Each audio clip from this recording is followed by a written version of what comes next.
So hello and warm greetings, and happy to be back here at IMC at 7 a.m. sitting here with all of you. And yep. and so the last 3 weeks was at Tassajara Zen Monastery deep in the Los Padres National Wilderness, which is kind of in Monterey County, and it's several mountain ridges over from the Big Sur coast, deep in the mountains, and up and over one of the mountains in a kind of 14-mile dirt road, and coming down steep valley and narrow valley to this beautiful river called Tassajara River. And in there's now for 55 years, a Zen monastery. I trained there many years ago, and it was formative for me to be there in many ways. And it was very significant to go back there to actively support people who were practicing in that valley, in that monastery, and to be in conversations with them. And I'm reminded over and over again, but certainly being there, for something which I feel is quite sacred. And that's what we might call everyone's hearts. The depths of people's inner life, inner capacity for feeling connected and belonging and alive in this world, and how that deep inner sacred dimension of our heart, that which maybe is in some ways most personal, and at the same most impersonal, most transpersonal, is sometimes buried, sometimes wounded in deep ways, hurt, sometimes difficult to access, sometimes people are afraid of it. But to come close to it and support people and meet people in the depths of their inner, kind of the most valuable, most important parts of what their inner life is about, their full life is about. That's where we're not distracted, not caught up in the things of the world or in our conceit, is, for me, that's a sacred dimension. And to care for that sacred dimension, to meet it, to be part of each other's sacred kind of inner life. And perhaps you could use a different word than sacred, just the word I like. But I do feel that coming here, and surprisingly coming here at 7 a.m. with alone in this room with the camera on the wall opposite me and 2 monitors in front of me, a laptop and a large screen, so I can see more easily you all in the chats. Surprising that for me that this is a vehicle, a means for feeling something that, again, I call sacred, kind of a very special, deep, profound, maybe profound is another possible word than sacred, maybe heartfelt, maybe something very core or essential. So it's very nice to be here. It's very nice to be able to share this part of myself and hopefully touch this part of you. And coming from Tassajara, I feel kind of inspired quite a bit by all this. And I offer this introduction because this week I'll continue this series I've been doing now for about, 6, maybe 7 weeks, related to compassion. And the Pali Sanskrit word for compassion is karuna, and there is a kind of, I don't know if wordplay is fair, but there is a kind of association in the word and how it was used in ancient India with the word karma. They both have the word, the root to make or to do, and And they also have a strong association to pre-Buddhist associations to sacred action, and especially with the idea of sacred rituals and things like that. And the Buddha took the ancient Brahmanical religious orientation and adopted some of these words that they use, but moved them away from the idea of ritual to being something deeply personal. And so here we have this a word that karma, that has a variety of meanings, but has this association with sacred ritual. And now, karuna. So there are some scholars who have said that karuna has this kind of meaning or association with a sacred ritual, sacred activity, sacred doing that comes out of us. And so, my association with the sacredness of the profound aspect of our human life, and how do we care for each other, and how do we meet that, and how do we come from our own depth in order to support other people and their capacity for depth or profundity or fullness or sacredness or something. So here we are, the enactment of something that touches the sacred with care, with love, with compassion. What a wonderful thing. And to learn that, or to feel like we're in the neighborhood of it, that it's being discussed and being explored in a world where this maybe is not common enough to do, is a remarkable thing. And I feel grateful to be here with you. So, to begin this meditation, to assume a meditation posture that's appropriate for you. And this idea of appropriate and wise posture for yourself that is considered can be seen as an act of compassion or inner care, or kind of being attuned to something deep inside for what really feels most connecting, the most enlivening, most personal way of meditating. And gently closing your eyes.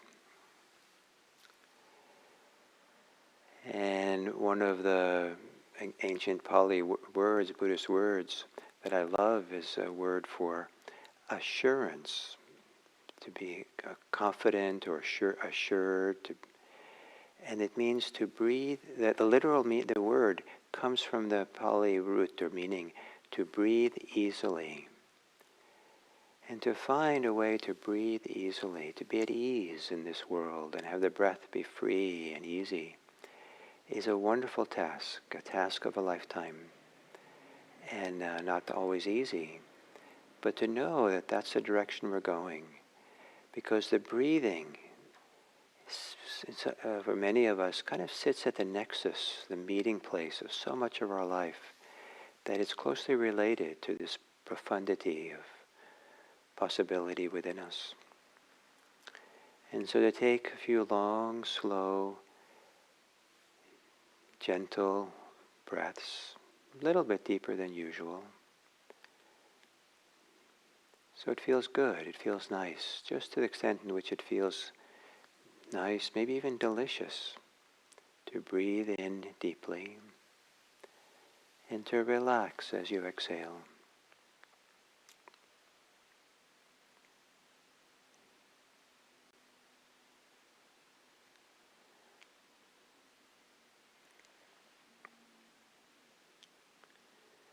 And letting your breathing return to normal.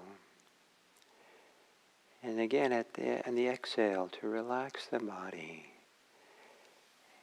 Not thinking that relaxing is superficial or rudimentary, or relaxing is really a way of beginning to approach or settle into a profound connection to oneself. Relaxing the face,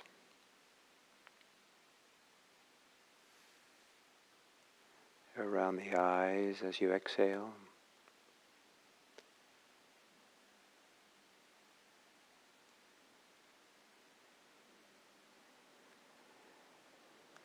Softening the shoulders.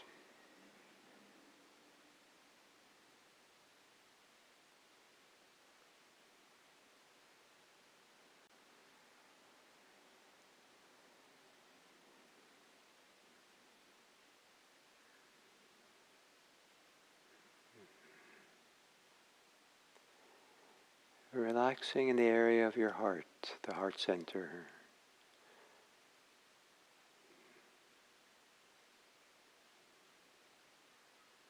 Maybe even loosening up in the diaphragm.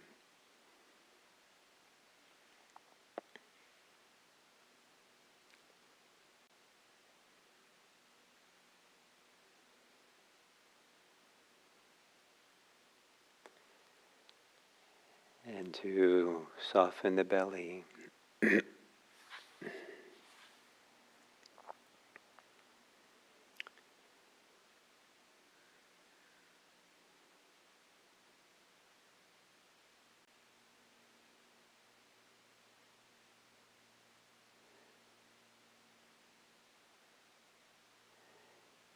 And as you exhale, to relax the thinking mind.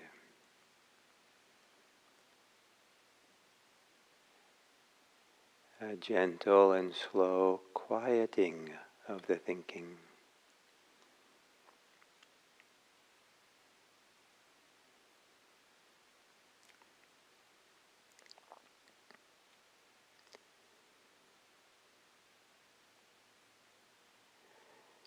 A settling into a calming calmness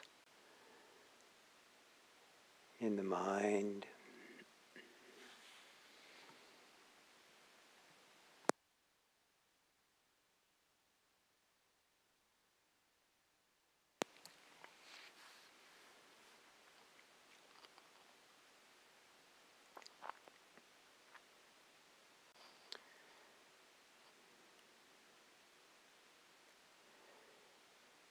And then relaxing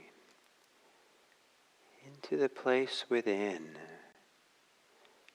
some place within your body, within your heart, or maybe within your mind, if that's what it is, where you feel most at home or most safe, most comfortable.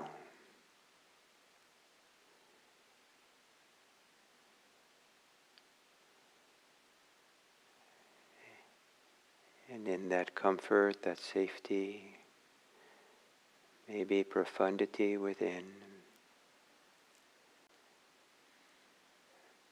breathe. Breathe with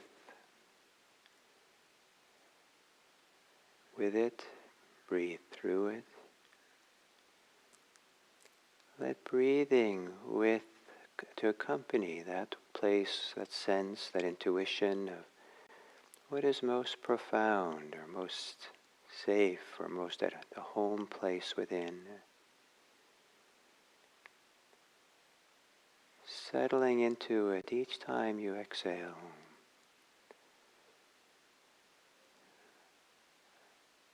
Letting the thoughts about other times and other places, distracting thoughts, float away, recede in the background as you settle in.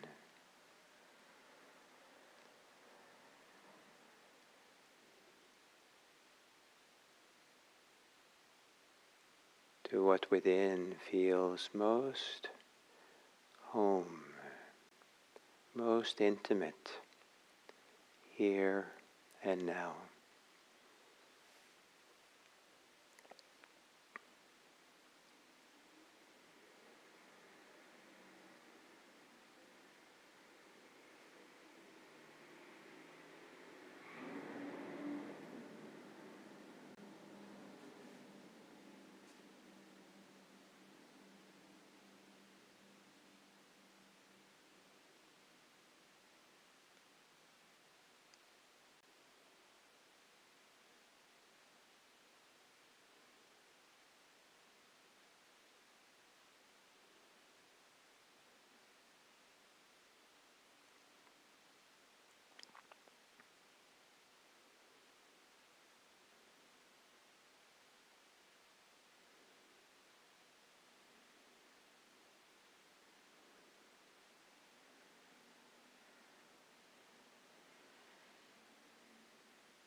Having sat these minutes together in silence and quiet, might there be some way that you can sense or feel or intuit something that's below the usual discursive mind, the usual daily concerns and feelings? Can you drop into some dimension within that feels like the most intimate, the most profound, most centered place within?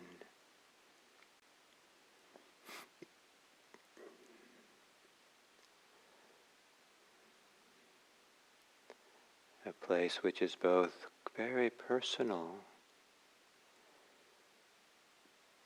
and very non-personal, maybe transpersonal, so personal that it's no longer part of your ideas of who you are and fears of who you are, no longer part of how others see you and how you want to be seen.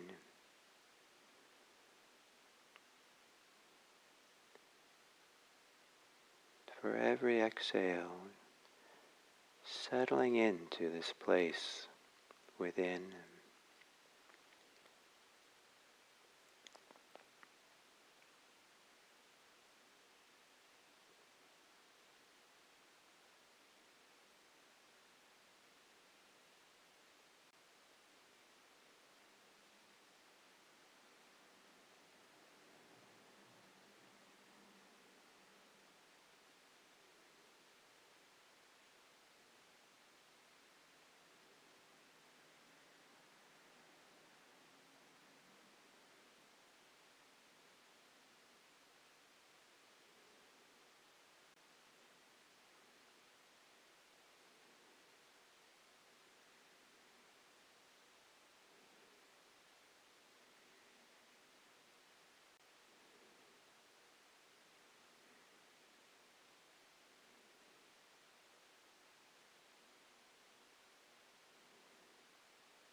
And then as we come to the end of this sitting, to consider how the depths of your being, the depths of your heart and capacity to feel and connect to others can at times be a source of care, of compassion and love, concerned with the welfare and happiness of others. May all beings be happy. May all beings be safe. May all beings be peaceful. And may all beings everywhere be free.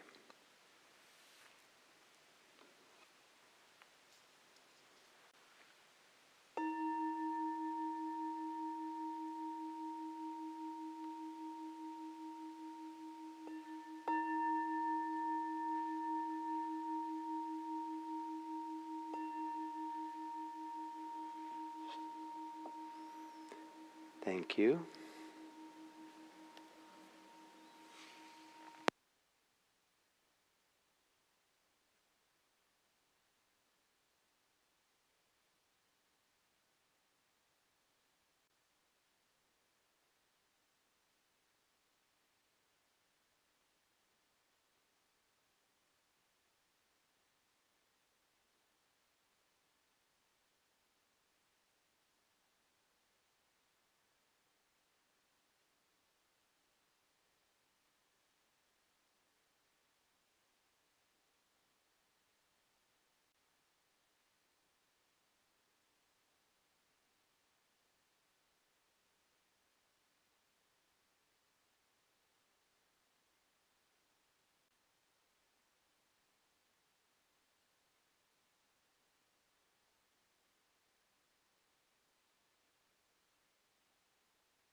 So hello on this Monday morning, and happy to be here with you all.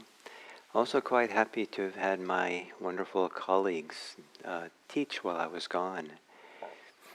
It's a pretty wonderful thing for me to have such wonderful teachers as kind of colleagues, companions, Dharma friends, who I feel like we're kind of a team together now that are teaching here at 7 a.m. On YouTube, and to hear from some of you that I've heard how much you appreciate the so-called guest teachers who come when I'm gone. And for me, it's wonderful to feel that I'm teaching together with them. Overall, we're kind of a team, or together. So it's nice. So thank you I thank them for being here when I was gone, and as it turns out that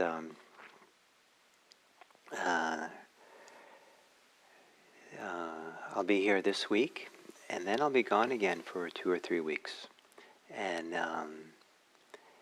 so then I'll be back for a couple of weeks, then gone for a few weeks, and then back for a little bit. Just be a lot like this to the end of the year, and maybe next year I can settle down to be here more.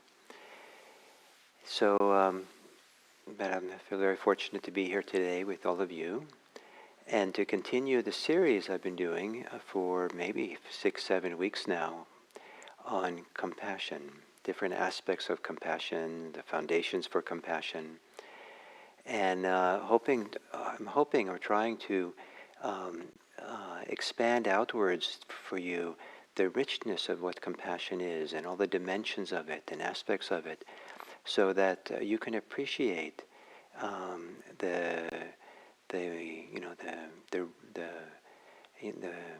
how to be compassionate in this world, how to bring forth this beautiful quality we have in a way that is nourishing for you and nourishing for others. It's been the first person I heard really teach this was Dalai Lama, that if you want to be happy, be compassionate. care for others. And so this association with personal happiness and well-being in having compassion, care, love for others is a really profound aspect. But to find that, really, I think it really helps to understand more deeply the different aspects, the different things that come together to support a healthy forms of compassion. It's too easy for compassion to feel like it's an obligation. It's too easy for compassion to be a reaction to our own distress, our own pain. Sometimes what looks like compassion is really certainly trying to help others not suffer, but the motivation is mostly so we don't suffer. So we're too uncomfortable and trying to, make ourselves more comfortable. Or it could come with an excessive feeling of responsibility, or a feeling of, trying to, it's kind of an exchange, wanting to be compassionate to others so that we can get something back from them, their approval or something. But to have clean compassion, compassion that needs nothing in return, compassion that does not come out of our distress, does not come out of our conceit, does not come out of our fears, and doesn't come out of obligation, a sense of obligation, but rather comes out of some wellspring within that is sweet, that is satisfying, that has a rightness to it. And sometimes the suffering of the world that we contact, it just doesn't, you can't really feel like the compassion is sweet or has even joy or happiness in it, because the suffering is so great. But we don't have to feel distressed or obligated. It doesn't trigger our conceits and self-concepts of who we are and who we're trying to prove to be or something. And so there's a kind of feeling of rightness, or a feeling of, yes, this is painful, this is difficult, this is terrible, and I'm here in a clear and clean way to do the best I can. And that clarity, that cleanness, that openness is kind of what contributes to, in the long term, that stepping out of our own little inner dramas about ourselves and into the wider world of caring for the world and being open and available is one of the really fantastic things that a person can do. And so hopefully these talks have been supportive for this. And so I've kind of look now at compassion. I'm kind of looking at compassion through lens of five different aspects of compassion, or five different supports for compassion. And a week on each of these, of awareness, attunement, appreciation, aspiration, and this week it's action. And many people think of action almost first and foremost with compassion. We have to do something. We have to step up and save others, or step up and somehow take care of them. And certainly sometimes what's needed needs to be done immediately. But to have cultivated and developed a capacity to show up, to be mindful, to be present in a full and embodied and wise way, supports the possibility that when immediate action is needed, that it comes along almost a second nature, a capacity for wise awareness, a capacity for wise attunement to the situation, a capacity for really a deep appreciation of the people, the persons that we're involved in, respect for them, and appropriate aspiration for what we want to do. And then that supports the action. And action maybe is one of the central features of compassion. It isn't just simply wanting people not to suffer, feel their suffering, have empathy for it, and wish that they don't suffer. That's significant, but there's one more step, and that is action, to do something. And some people, it's only by doing something in the world, doing something, acting, that we begin dissolving some of the crusts, some of the hardness of sometimes our laziness, sometimes our indecisiveness, sometimes our hurt, sometimes our stubbornness, sometimes our way we're closed, the way we're afraid, all kinds of things where we get stuck and maybe frozen in despair that we have sometimes but to step forward and act, there's something about the movement of activity that begins loosening us up, that begins almost getting ourselves out of ourselves. And so to do an action that's beneficial for someone else besides ourselves, where the focus of attention, part of the focus of attention is on the other person, enough so that self-preoccupation, sometimes the self-preoccupation for some of us is almost like kind of an addiction, that we're so kind of centered and so concerned, maybe because our life has been very confusing and very disorganized and very disorienting and very painful.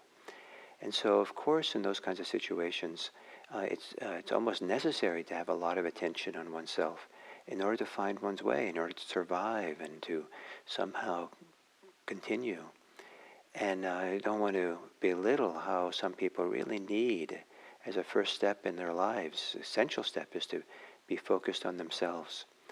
But it's easy to get stuck there. It's easy for that to be built up in such a way that there's a wall between self and other. There's a closeness. There's a collapsing inwards.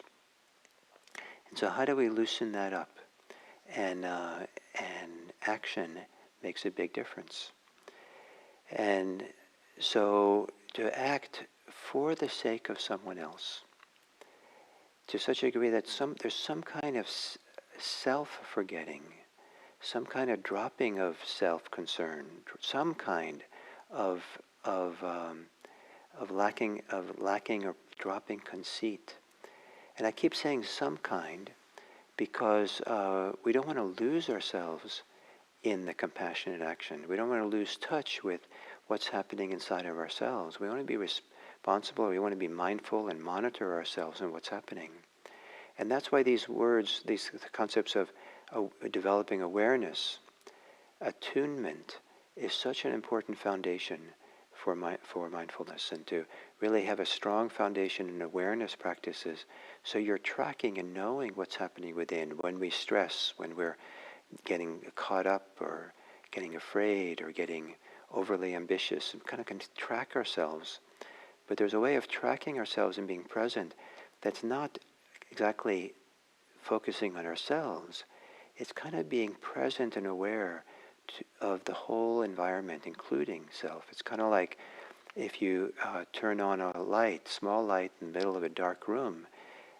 In a sense, it's very fast, super fast, so you can't tell. But the light radiates outwards, and it first lights up the part of the room that's closest to the lamp, and then outward and outward until it gets to the walls of the room. And with the kind of speed in which we can notice in the eye, it's all instantaneous. But so the same thing with awareness is it spreads outwards from ourselves, and first it touches us and knows what's happening here without it being kind of confused by self-preoccupation, defining ourselves by what's going on, limiting ourselves by our identity of who we are in the moment, and trying to prove ourselves, trying to protect ourselves, trying to defend ourselves, whatever it might be. So we want to be aware of ourselves, but in that awareness, the self part falls away. We're aware of the emotions and feelings and sensations here, and we're very aware of the people we're helping. We're extending ourselves, opening ourselves, letting self almost disappear in the process. So in this way, the action of compassion is focused on supporting and helping others. But it also is supportive of ourselves, supportive of our own inner freedom, to offer our compassion with a sense of freedom, without resistance, without attachments, and to find our own freedom. This is where compassion can be beginning of a source of joy, a source of sweetness, a source of goodness, a source of rightness, and a source of a deeper connection to what I call the sacred aspect of life. Compassion, ideally, by being deeply attuned and appreciative of other people and ourselves, we're not just putting Band-Aids on people's cuts. We are putting Band-Aids on people's cuts as a way of communicating a deep care for their hearts, for their inner life, for their fullness as a human being. And it's a way of offering our respect and our fuller love and our appreciation, delight and joy in the other person as a human being, in their humanity, no matter who they are. So yes, putting a Band-Aid on someone's cut is valuable, but the deeper forms of compassion, that what brings joy, that's the vehicle for a deep connection to our own sacredness, the sacredness of others, and the meeting of those two in the act of compassion. So to this week, the idea is to talk about action, the fifth of these parts of compassion, and now we've started. So if you'd like, over these next 24 hours until we meet again, you might see and study the ways in which you do nice things for other people. Whether you open a door, whether you let someone else have the short line in the supermarket, and let them have it first, whether it's smiling at a supermarket checkout clerk and being kind to them, and whether it's helping someone with some little task they need, or offering to do someone a favor, or do an errand for someone. Also, so many different ways as we might actually do something for other people, for strangers, for people we know well, colleagues. As you do these small things for others, or big things for others, monitor yourself. See what's happening here. And in that doing for others, is there contraction? Is there fear? Is there self-preoccupation? Is there conceit? Is there concern about and desire for how you're seen in a good way? Or is there a way to drop all that and to have the care to be somehow a beautiful act of generosity, a beautiful act of opening and letting go of self-concern, appropriately letting go of self-concern, a certain kind of self-concern, so that there's a feeling of freedom and openness in the care for others, and maybe also a sense that you're doing more than simply, offering someone to have the shorter line in the supermarket, or giving people the right of way on the freeway. There's some deeper sense of these other people as being the depths of their humanity and care that we want to offer. So, thank you, and